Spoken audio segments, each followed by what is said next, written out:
चॅनलमध्ये स्वागत करतो। आता आपण दुसऱ्या बॅचची तयारी चालू आहे। या बॅचसाठी आपण साधारणतः 25 जुलैला DFL बुक केले होते आणि हे DFL साधारणतः 31 जुलैला आपल्याकडे आलेले आहेत। हे इथं तुम्ही तारीख बघू शकता।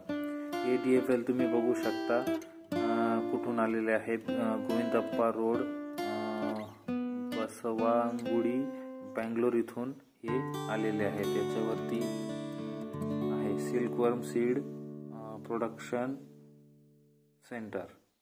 ठीक आहे, तर अशा पद्धतीनं आता आपण ह्या DFL ची जी ब्लॅक बॉक्स आहे आपण 2 तारखेला म्हणजे आजच करणार आहोत, 2/8/2024 ला, आणि याची हॅचिंग डेट जी आहे ही 5/8/2024 आहे। तर पुढील ब्लॅक बॉक्सिंग कशा पद्धतीने करायचे, ब्लॅक बॉक्सिंग झाल्यानंतर हॅचिंग झाल्यानंतर कशा पद्धतीनं आळ्यांचं संगोपन करायचं, हे सर्व व्हिडिओ आता आपण पुढे बनवणार आहेत। DFL ची आपली बुकिंग आहे, ही 50 DFL चं पाऊच आहे।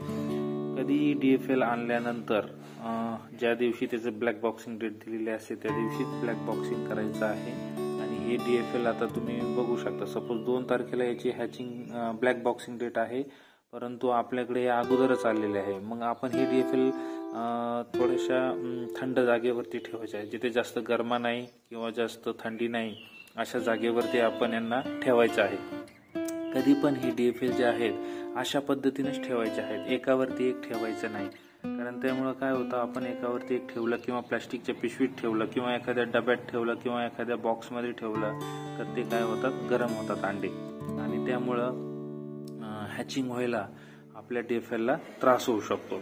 म्हणून कधीही DFL अगोदर आल्यानंतर ते व्यवस्थित अशा पद्धतीनं एखाद्या प्लेटमध्ये किंवा कशामध्ये ठेवायचे।